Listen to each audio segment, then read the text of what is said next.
And here's another example of the thin film. In this case, we have, like, let's say a puddle of water, and on top of that there's a thin layer of oil, and there's air above there, and light is shining onto the puddle.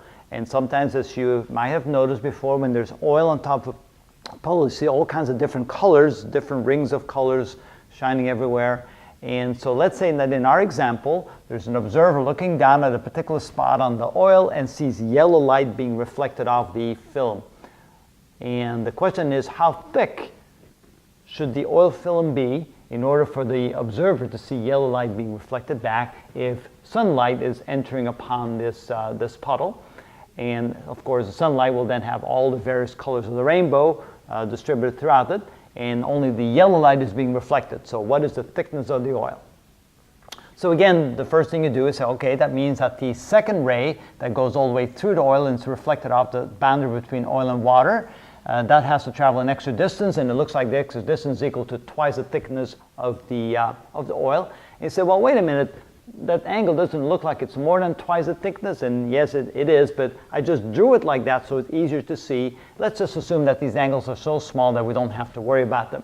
So we can say that the extra distance traveled is equal to twice the thickness of the oil, and of course, for yellow light to be reflected, you want the phase difference for that yellow light to be 0. In other words, you want the extra distance traveled equal to be a full wavelength, or 2 wavelengths, or 3 wavelengths, or so forth. However, before we go there, let's take a look at these boundaries and determine if there was a phase shift.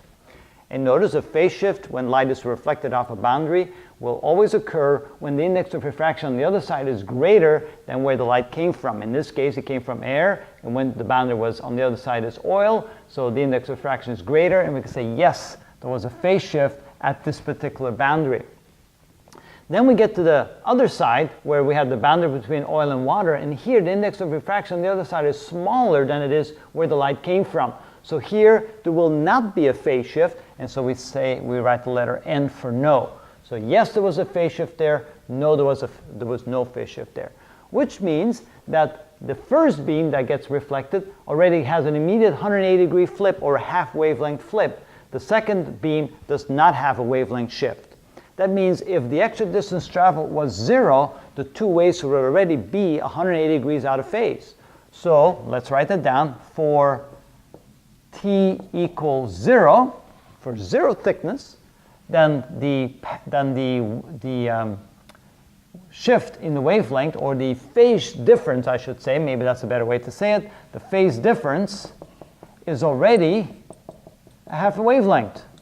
And the reason again, why is it different by half a wavelength? Because there is a phase shift on the first boundary and no phase shift on the next boundary. So even if t was infinitely small, they will already be 180 degrees out of phase, or half wavelength out of phase. Now, to get the condition for the two waves to come together here and have constructive interference for yellow light, you want the phase difference be a full wavelength. That means you only need to make up the other half a wavelength, which means the extra distance traveled must therefore only be a half a wavelength through the oil instead of a full wavelength. So that means that twice the thickness of the film must be equal to a half a wavelength.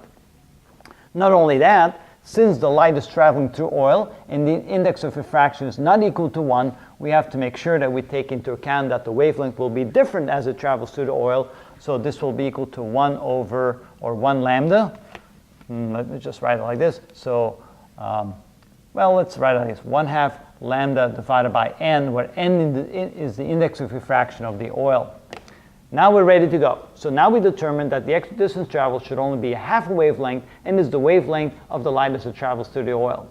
And then we set those two equal to each other, so 2t is equal to 1/2 lambda over n. And again, the reason why it's 1/2, because we had already a phase difference caused by the shift here and no shift over there. Solving this for t, we get t is equal to lambda divided by 4n, because 2 times 2 is 4. And so when we plug in the numbers, we're looking for yellow light, 500 nanometers, which is 500 times 10 to the minus 9 meters. And 4 times the index of refraction of the medium that it travels through, which is oil, 1.4. And here's my calculator. 500 e to the 9 minus, divided by 4, divided by 1.4 equals, and we have a thickness of 89 nanometers, which is, of course, 89 times 10 to the minus 9 meters. So that's the thickness of the oil right at the spot where the observer is looking, and that causes yellow light to be reflected and not transmitted into the water. And that's how you do a thin film problem like that.